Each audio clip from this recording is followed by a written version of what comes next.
Good afternoon, everyone, and welcome to another Imali member education session, where we aim to educate members on everything related to your retirement savings, your retirement benefits, and Imali my money, or in this instance, your money.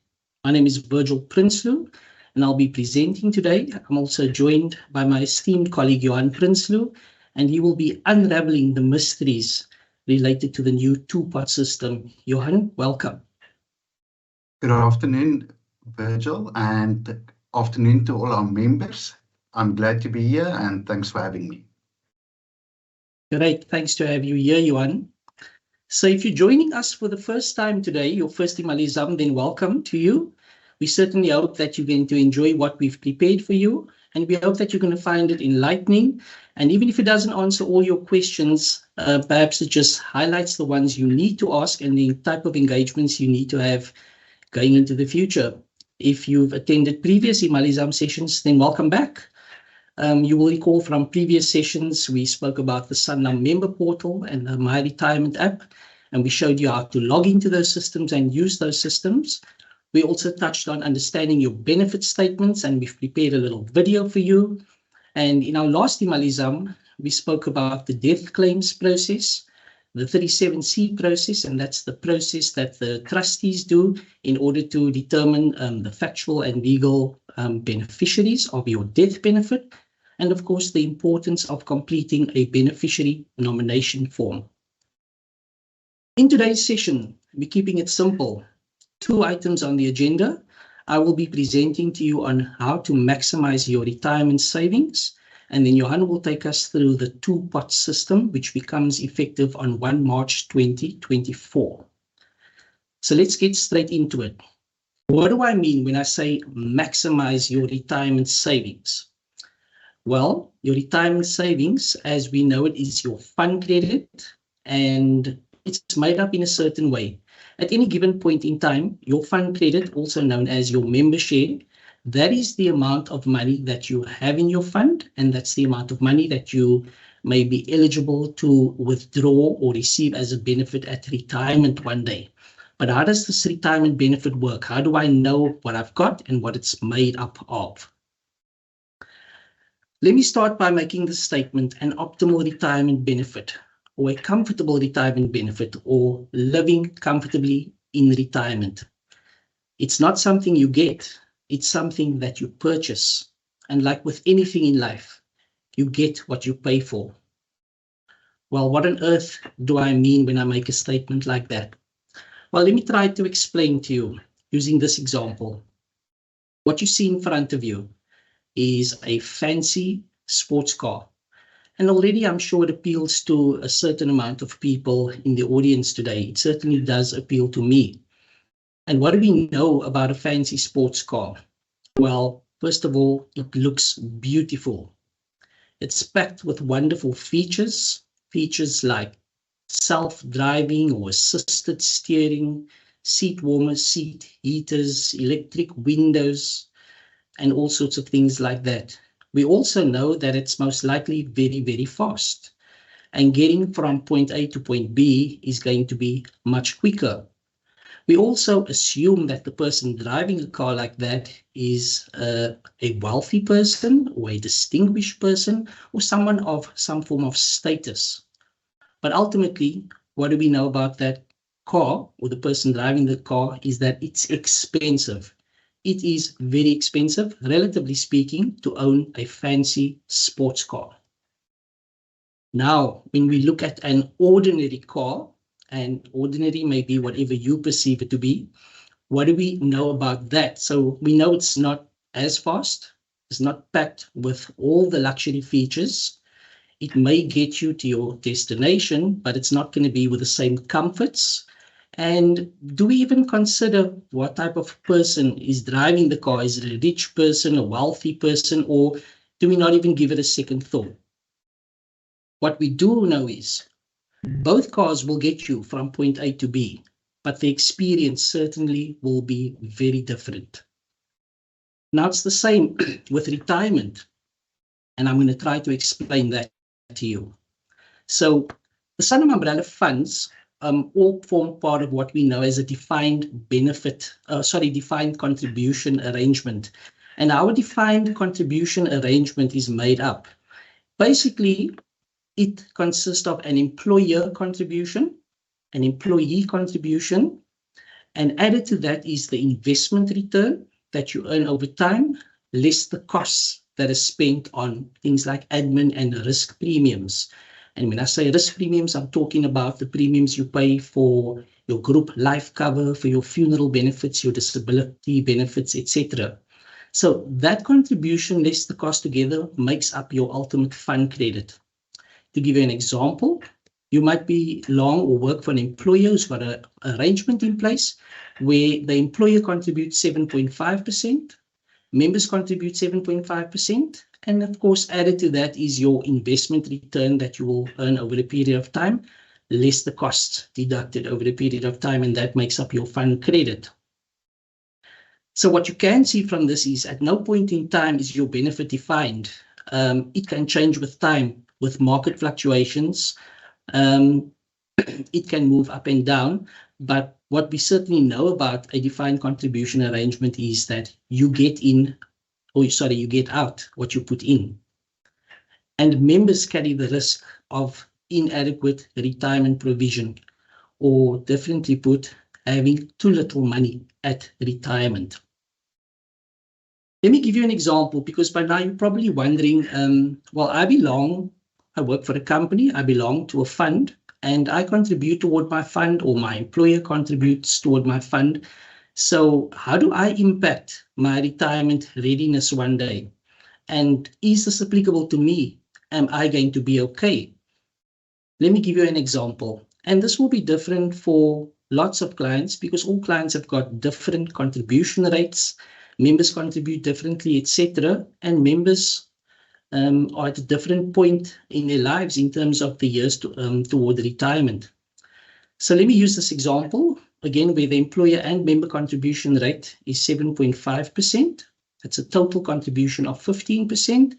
And let's say the normal retirement age of that specific company is 60 years old.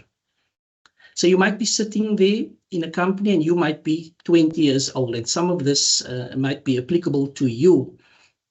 So as a 20-year-old, you've got 40 years to retirement, which is quite a long time before retirement, and you've got enough time to make adequate provision, providing you take the right steps and make the right decisions.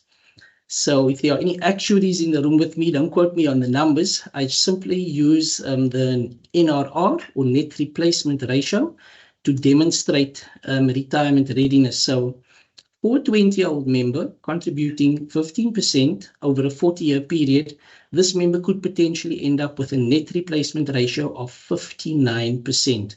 So what does that mean? You're listening to me and you're thinking, okay, what does that mean in real terms? So let me give you a typical example. The NRR, or net replacement ratio, illustrates the percentage of your last salary that you earned just before retirement that you will be earning post-retirement. In other words, the system is telling you you have saved enough money in your fund to replace 59% of your last salary. So if you were a member and it's your last month of working before retiring, and you earn 10,000 Rand a month, and you log into the My Retirement app, and your net replacement ratio shows 59%, it means you could potentially earn a salary, let's call it a salary, in retirement equal to 5,900 Rand. Let's look at a couple of other examples. So you're working in the same company with the same conditions, same contribution rates, but you are 30 years old. So that means that you've only got 30 years before you reach retirement age. And because of less time left to save, your net replacement ratio is standing at 38%. It's not wonderful. It's not as bad as it can be. But I see you're probably getting the trend now that the older you are, the less years you have to retirement and to contribute towards your fund, the lower your net replacement ratio looks. You could also have a 50-year-old member who's only got 10 years to save for retirement, sitting at a net replacement ratio of 9%. So using that same example, this would imply that if this member's last salary was 10,000 Rand, this member would only earn 900 Rand in retirement. So what can we see from the table of what I'm showing you? The same contribution rate can yield a very different result for different members depending on how old they are or depending on how many more years they have left to contribute to a retirement fund. So you ask, how much can you contribute or how much should you be contributing? Well, I think it's clear that you should be contributing according to your own retirement needs. The good news is that legislation makes it possible, and not only possible, it makes it favorable for us members of retirement funds to save more. So we've all heard the term additional voluntary contributions, or AVCs. You can make use of AVCs to save more for retirement, and some employers even have variable contribution rates structured on their fund. I see as a number of people on the call who actually works for a company who does offer variable contribution rates. And typically what companies like this does is once a year, they allow their members to use their calculators and adjust the rate at which they are saving for retirement. In other words, increase it slowly, little by little. Members can contribute up to 27.5% of total remuneration, up to a maximum of 350,000 per annum. So using the previous example where the contribution rates was 15%, any member like that could potentially contribute an additional 12.5%. And the good news is that that entire contribution up to the maximum is tax deductible. So what does tax deductible mean? Let me try and illustrate. Again, my figures aren't 100% accurate, so the actuaries and the accountants, the tax accountants in the room, don't hold me to it. But using an example of a member earning 20,000 Rand, who's got a marginal tax rate of 11%. If this member should decide to contribute an extra 200 Rand towards the fund on a monthly basis, it will only cost this member 178 Rand because the member will be saving 22 Rand on tax. Similarly, member number 2, who earns 40,000 Rand a month and has a marginal tax rate of 20%, who decides to contribute an additional 500 Rand a month, it will only cost this member 400 Rand. So the member saves 100 Rand or 20%. In my last example, a member who earns 60,000 Rand with a marginal tax rate of 25%. If this member were to decide to contribute an extra 1,000 Rand as an AVC, it would only cost the member 750 Rand. So in essence, if one thinks of it, what other solution or product is going to give you an immediate 25% on your deposit? It's literally like depositing 750 Rand at an ATM and drawing your balance, and you see your balance is 1,000 Rand. So how do you know what's the right amount for you to contribute to the fund? Well, fortunately, and those of you who've attended previous Imali sessions, you will know that we've introduced you to the tools available on the My Retirement app and the Sanlam member portal. And one of those tools is the savings calculator. So once you've logged into the savings calculator, it will provide you with the information on the left-hand side, your annual earnings and what you're currently contributing. And on the right-hand side of your screen, you'll see what the current replacement ratio is, and that's 17%. Now, that's rather low if you think the experts say that you should aim for a net replacement ratio of 75%. But don't be despondent. You're not the only one. You're certainly not alone in this. In fact, statistics show that less than 10% of South Africans are optimally geared for an optimal retirement. But now that you know that, I'm sure that you're going to log onto the app and try and do something about it and not form part of those statistics. So what the app essentially shows you, and you'll see it has little thumb indicators. It shows you a thumb down and it says you need to start saving a lot more for retirement.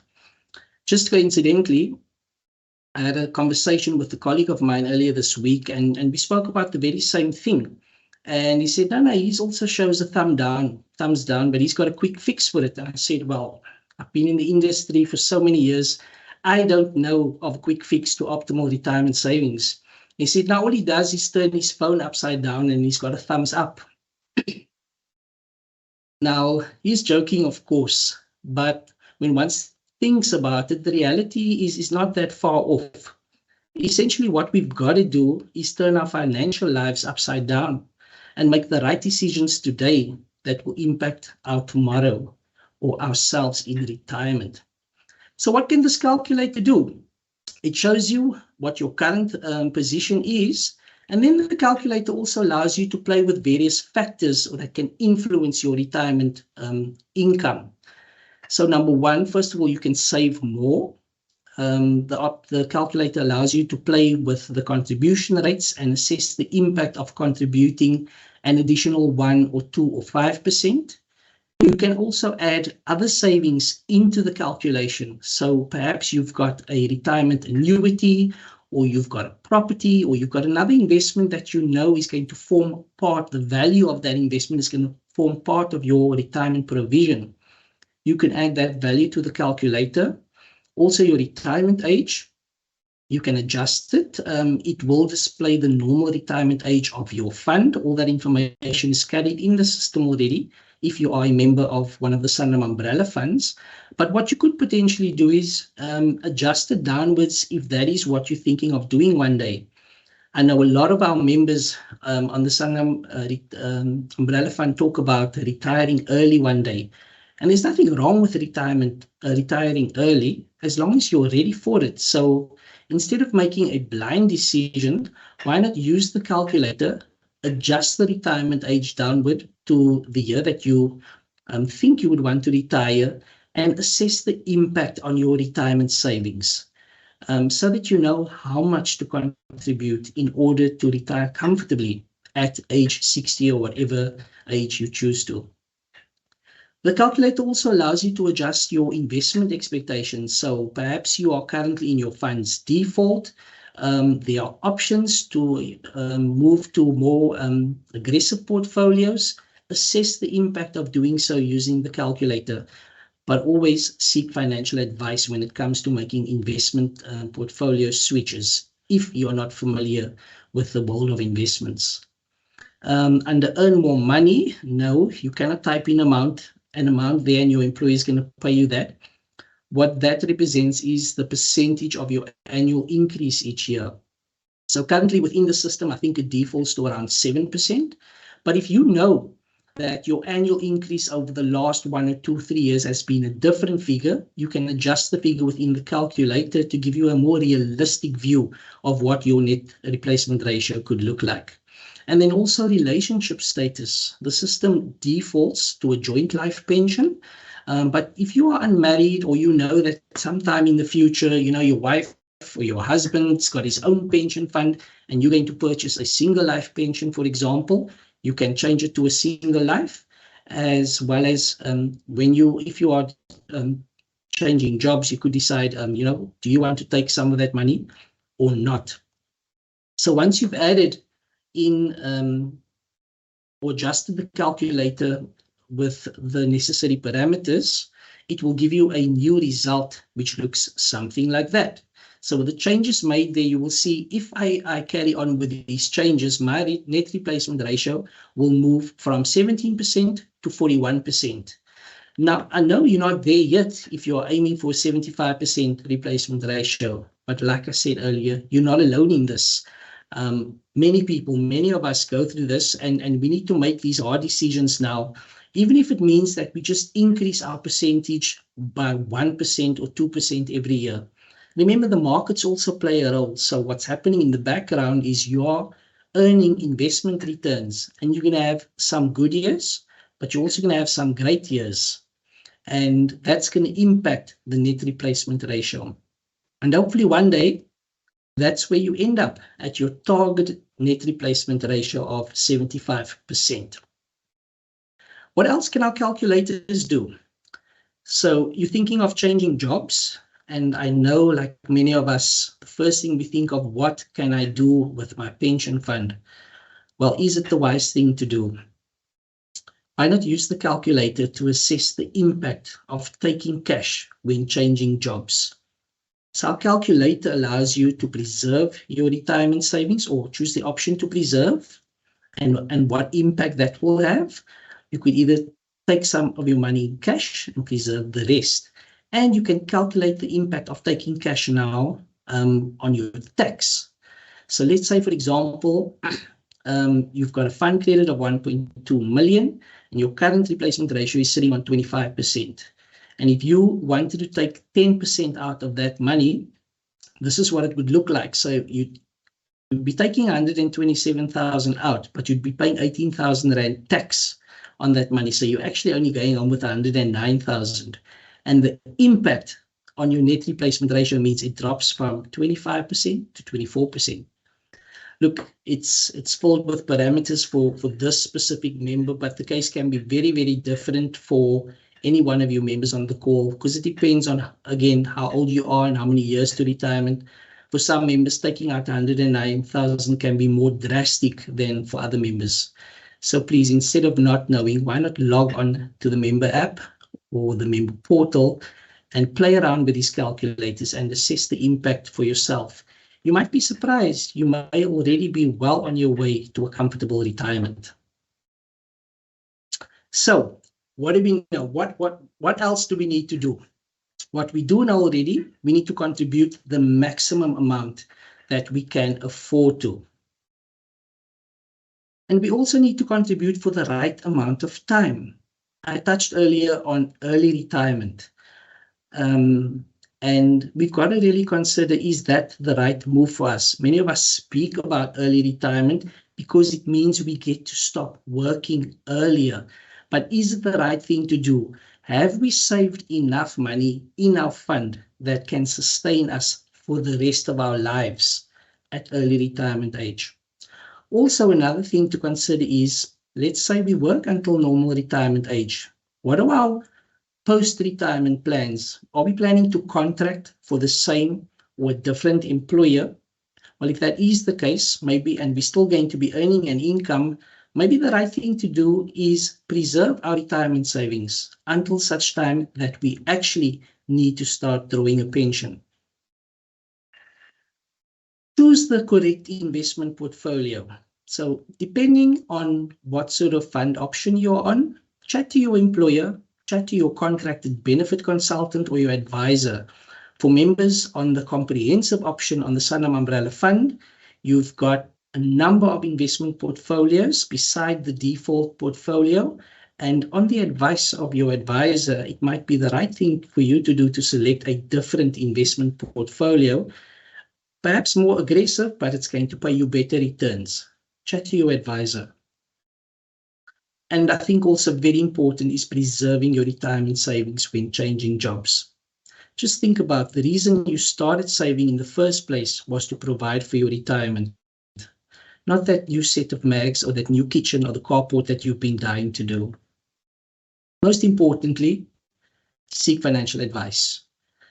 The right time to seek advice is now. Irrespective of how old you are, how far you are from retirement, the right time is now.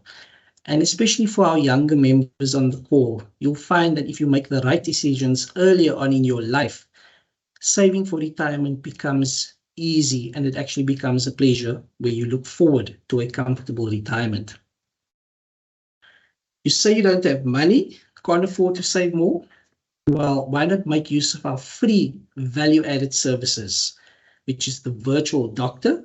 That's what the banner looks like. And in order to use the virtual doctor, all you've got to do is log into the My Retirement app, scroll down to the virtual doctor banner, and click on book and make your booking, start your consultation.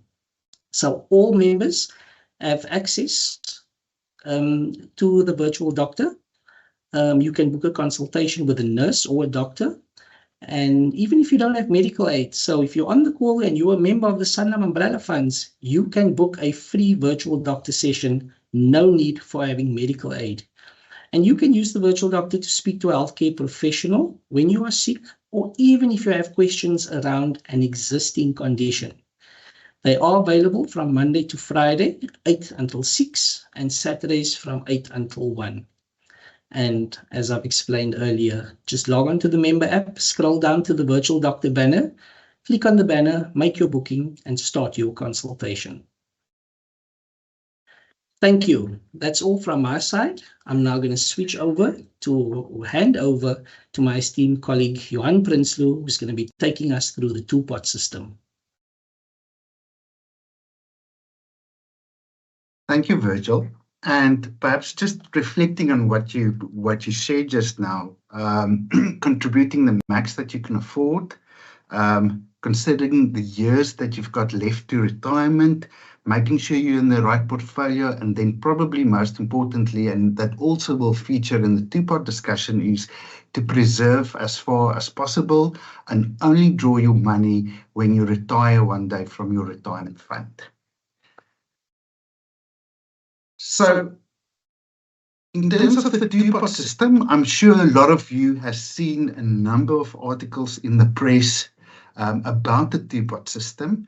And my job for this discussion is going to be to see if I can demystify it for you. I think there were a number of things that were not 100% correct reported in the media. And so the other purpose is really to see or to explain to you how the two-pot system that comes into effect on 1 March 2024 will affect you as a member who belongs to and contributes to a particular retirement fund. In this case, Sanlam Umbrella or Unity. But first, maybe the big question is, why the change now? Now, I know we all have heard so many times about COVID and lockdown and all those sorts of things, and the economic hardship a lot of our members had to endure during this period. And as a result, and in responding to that, government decided to adopt a model where a member can access a portion of their retirement savings in the case of emergencies. And from there, we've got what they call the two-pot system. You'll see on the screen there's actually 3 pots, but as you know, it's generally referred to as two-pot. And what it basically means is that all your retirement savings up until 1 March next year will be parked in the vested pot.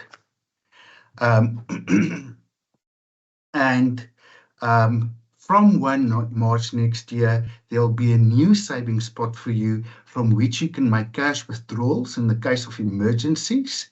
And then there will also be a new retirement pot that will be preserved for you until retirement. As Virgil have mentioned, there is a very low savings component. Usually members don't save enough money to retire comfortably. And the retirement pot there is to make sure that you do have something saved away when you retire one day from your retirement fund.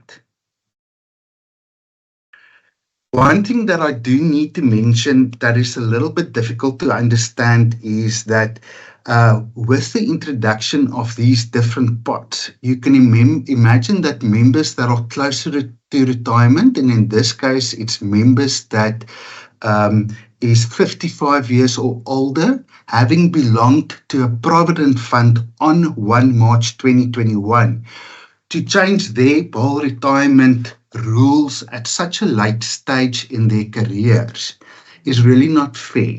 So government decided to make an exception for members who are members of a provident fund on 1 March 2021 and 55 years or older, to give them the option to participate in the two-pot system or not. You recall that the big thing for provident fund members was that up to a certain point, they could take all their benefits in cash at retirement, and a lot of members that they based their planning and retirement plans on this ability to take everything in cash. So once again, just to clarify, is when you with 1 March next year, all the money you've saved until date or until 1 March next year will be parked in the vested pot. There'll be a new savings pot from which you can make an annual cash withdrawal for emergencies. And then there'll be a retirement pot that is kept safe for you until you retire from your fund one day. And that is again to encourage members to save for the retirement fund and not to have inadequate money when they do retire one day. So there's something else that's going to happen on 1 March 2024, and that is that there will be a transfer of some of your money from your vested pot into your savings pot.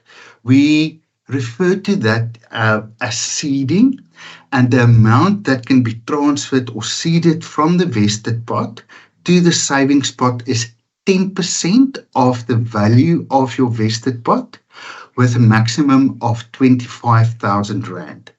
Now, when we talk about contributions, I'll explain this in a little bit more detail, but that is just to kickstart this whole two-pot system, and for members that do require access to their savings or their retirement savings in the savings pot immediately or shortly after 1 March 24, there'll be already a little bit of money in that pot that members can withdraw for their emergencies.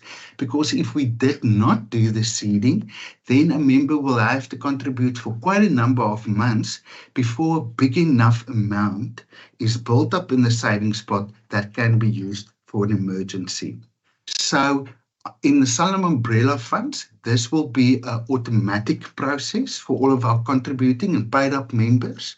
And when you log into your the member portal or the member web post 1 March, you will see that some of the money has been taken out of your vested pot and moved into the savings pot.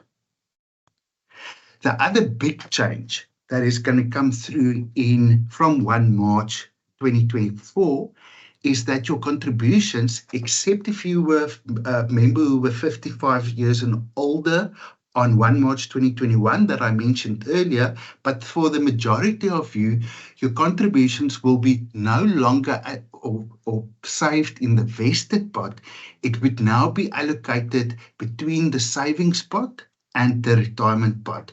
So what it says is that 1/3 of your contributions will go into the savings pot and 2/3 of your contributions will go into the retirement pot until you retire one day from your retirement fund and your employer. All right. The cash withdrawal from the savings pot will only be allowed once every tax year. So that usually runs from 28 Feb to 1 March the following year. So for example, if you make a withdrawal on the 1st of May or the 1st of July, then you'll have to wait until the conclusion of the particular tax year in which you made the withdrawal before you can make another withdrawal. And this is the important point that I want to highlight from Virgil's presentation. Remember, Virgil spoke about making a cash withdrawal from your retirement savings when you terminate your employment with your employer. Now, similarly, and the impact thereof on your retirement savings. Similarly, if you make withdrawals from your savings pot, it will decrease what we call the net replacement ratio that Virgil spoke about, which means that the luxury sports car that he mentioned in the beginning will start turning into an ordinary car, and it might even further deteriorate into a scooter and then a bicycle, and then at the end you'll have to walk to get from point A to B if you keep on making withdrawals from your savings pot. And that's why we would like to encourage our members to really only use the withdrawal from the savings pot in case of emergencies and as a last resort to resolve the emergency that you as a member may experience. All right. Also now, and this is where things are going to become a little bit more difficult for you when you terminate your membership from a fund, you'll have more options to select from when you terminate, and you will also be asked to make a number of decisions in respect of each of these vested pots.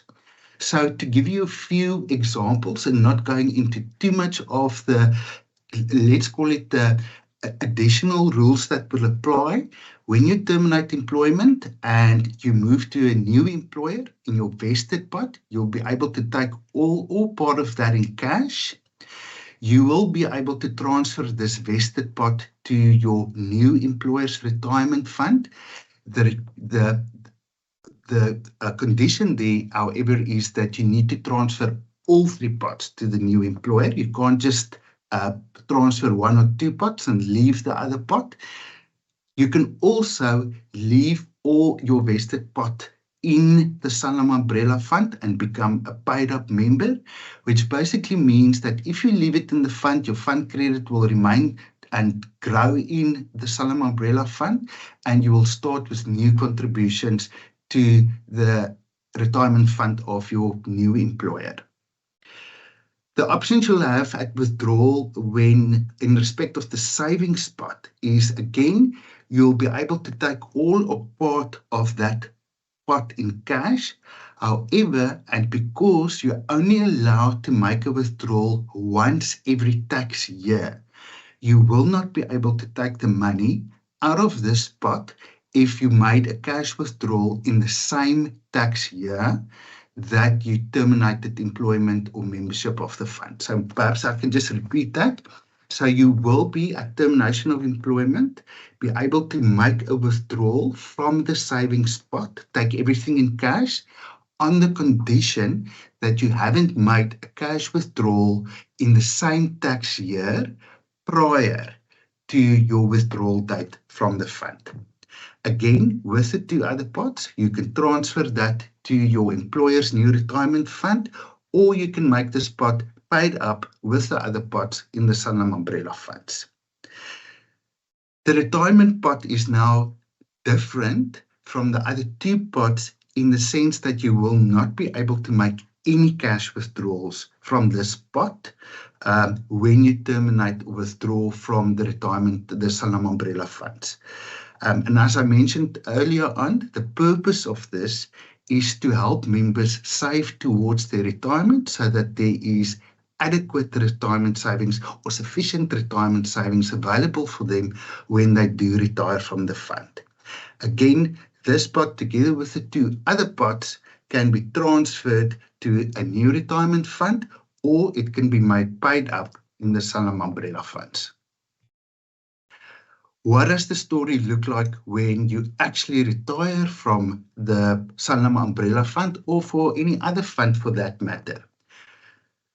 The vested pot, the current cash withdrawal and money that you need to use to buy an annuity will apply. So you can make a cash withdrawal from this pot at retirement fund, and the rest of the money you must use to buy a pension with. With the savings pot, you can again take all or part of that in cash and use the rest of that to buy a pension. And then again on the retirement pot, if you don't fall below a certain minimum, then you cannot take cash and you have to use that money to buy a pension with as well. All right. So all of this, if I can just recap quickly, we will seed some money from your vested pot to your savings pot. The members who was 55 years and older will have the option to participate in the 2-pot system or to remain contributing to the vested pot. You'll be able to make an application for a cash withdrawal from the savings pot. All these transactions will be available on the member web only. So it is very important for you that if you have not registered on the member portal as yet, that you do register on the portal and that you make sure that the information we have on system for you is correct and up to date. So if I just can run through the information that we're going to need for you in order to make sure that your experience with the two-pot system and streamlining it from a member web perspective is as smooth as possible, please make sure that we've got your updated cell phone and email address on the system, and you can update this on the member web, because when a cash withdrawal request is made, or when we receive one, we have to check to make sure that it is in actual fact you who made the withdrawal request, and we're going to be in contact with you throughout that cash withdrawal process. You must please ensure that we have the correct tax number for you on file. That usually gets submitted by your employer via the contribution schedule that we receive for your contributions. Because when you make a withdrawal from the cash pot or the savings pot, then we have to apply for a tax directive. And clearly we cannot apply for a tax directive if we do not have your correct tax number on file. It's also important that we have your correct ID number on the system. The reason for that is that we check that against the bank account we are asked to pay the cash withdrawal into, and equally you need to have the correct surname, because that is also checked or used to check that we've got the right bank account to which we're going to pay the cash benefit. Especially for members that got married recently or get married now, between now and next year, please make sure that we've got your correct surname, or the surname that is the same as the surname on your bank account, because the bank account check will not go through if the surnames are different. And then you should also probably know that if you apply for a cash withdrawal and we've got record of a divorce order or a maintenance order claim, or there's employer debt registered against your fund credit, there may be a chance that we cannot process the cash withdrawal from your savings pot if it's going to prejudice the claims of your former spouse or the employer. Sorry, if we cannot honor the claims of your former spouse or employer if you make a cash withdrawal from the savings pot. And that in a nutshell is the gist of what the two-pot system is going to mean for you. I do know that we've got quite a few questions. So if we still have enough time, Virgil, we're going to... And maybe one, just before we go to the questions, so allow me to touch on something that wasn't included in your presentation. So going back to 2021, I was a member of a provident fund, and all my money would have been in a vested pot, if that's correct. Yes. And since 1 March 2021, further contributions made to my retirement fund would have gone into my non-vested bucket. That is correct, Virgil. And yeah, so what you're saying, from 1 March 2024, those two pots will be combined into one vested pot with two different money types. And it's from that date that we start then contributing into this new savings pot and the retirement pot. That is 100% correct, Virgil. I didn't include the subsequent breakdown, or the next level breakdown into the vested pot, because the purpose of this discussion is really just to get the basics across of what the two-pot system is going to mean for a member. But you are entirely correct. That whole arrangement that came in on 1 March 2021 is not going to fall away. And what it basically means for you as a member is that when you either retire or you withdraw from a fund, some of that money you'll be able to take in cash, but some of that money you are required to buy a pension with. And it's going to be a mix between the money that's required to buy a pension and the money that's required to buy a cash. Again, to to help you understand the position for a member that was 55 years and older on 1 March 2021 is those members, because they are so close to retirement, and if they had contributed and kept on contributing to a provident fund, they would have been able to take all that money in cash, and to force them to purchase an annuity or to buy a pension so late in the years before they go on retirement, the government decided that they will allow those members to still take all of those money in cash when they retire from their fund. And that's why we've got that separation for your 55 plus members as opposed to the rest of us. Yeah, makes sense. And I think what I'm getting from your presentation, Johan, is that there are a number of members that can find themselves in different situations as it relates to two-pot, because you have members in pension funds, in provident funds, over the age of 55 and under the age of 55, and there are slightly different implications. So I suppose the important thing for members to do is to speak to their employers, speak to their contracted benefit consultants and advisors if they need absolute clarity on how it impacts them personally. That is correct. Okay, I see we've got a couple of questions that have come through on the chat. And I see Anya has also been answering some of them. Thanks so much, Anya. But I'm sure we can look at a few of them. So I see as a question. Another question that I forgot is about changing employers and transferring your retirement fund. Does the tax issue apply? So I'm assuming the member would like to know if he is going to be taxed on his money when he transfers his money from one employer to another. And I think the short answer there is no, Johan. Transfers between funds is tax-free. We do have to apply for a tax directive. So if you've got a rear tax, then there may be a snag there, but the retirement benefit, no matter in which pot it is, will be able to be transferred tax-free. Excellent. Another question is, how do I opt out of the two-pot system? I'm one of those over 55 as at 2021. So if I was listening to you correctly, Johan, you actually have to opt in if you are over 55. That is entirely correct. We are not going to switch the 55 plus members on 1 March 2021 to the two-pot system automatically. We're going to leave you to contribute into the vest, or to continue your contributions into the vested pot, and you will have to indicate to us that you want to participate in the two-pot system if that is your choice. Right. Sorry if I'm throwing all the questions your way, but it seems all the questions coming is relating to two-pot. No problem. So here's another one here. It says, is this option compulsory and the member doesn't want to go in this direction? One can stay as it's not going to the savings pot. Will this influence my retirement total earnings? Okay, so I suppose it depends on how old this member is, but for members 55 and younger, it is going to happen for them.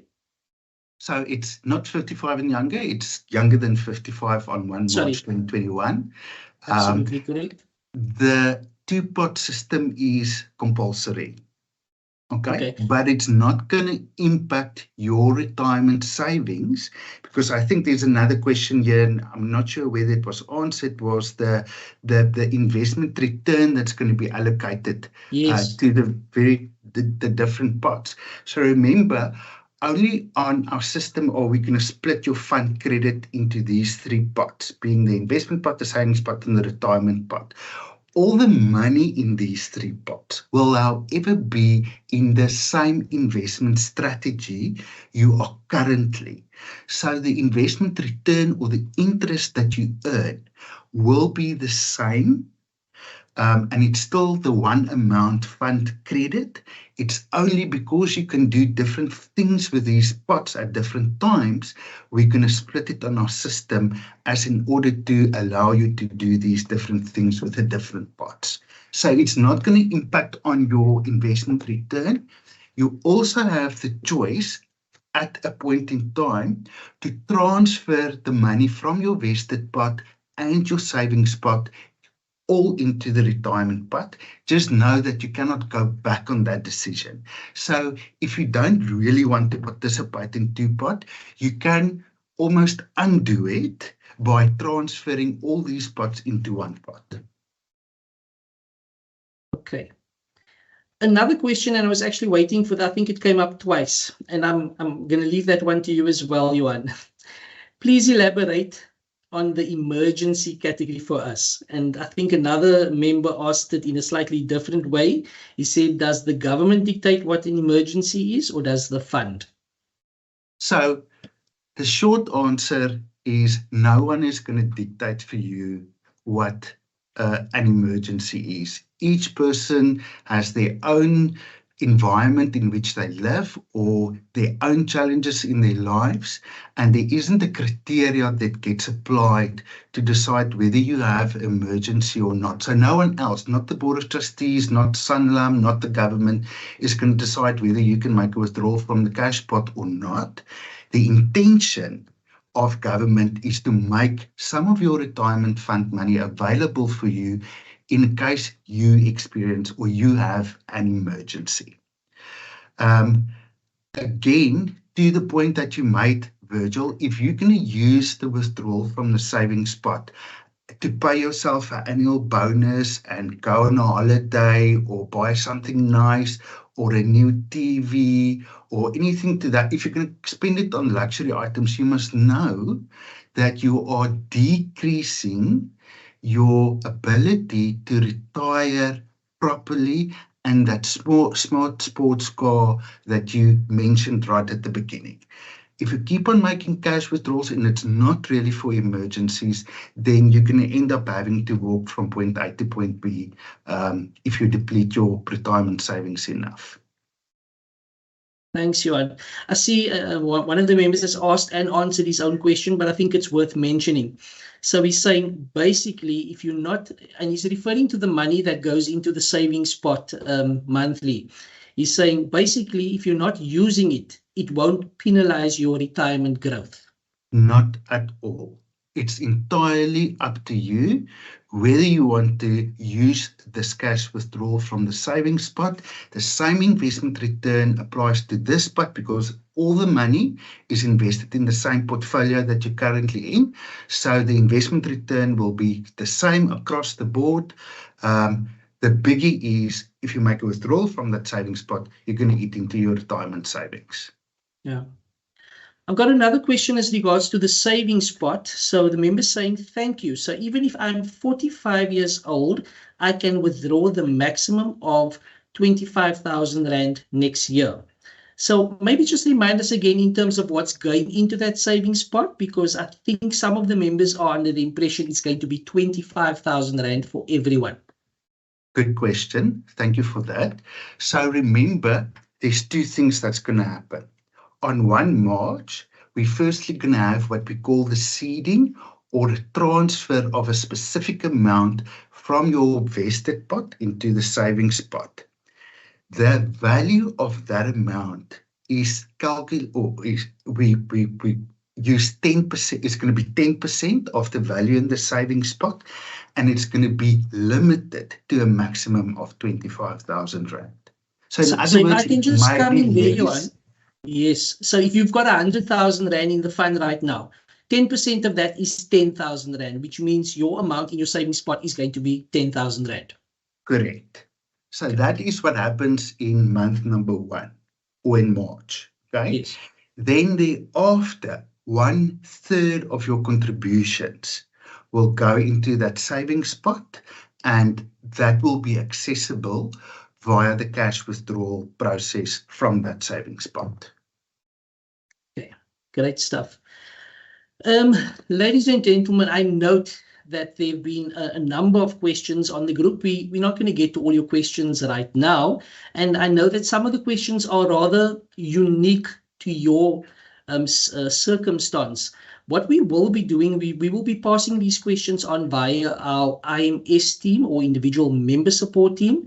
And if it's general questions, they'll be able to assist and guide you in the right direction.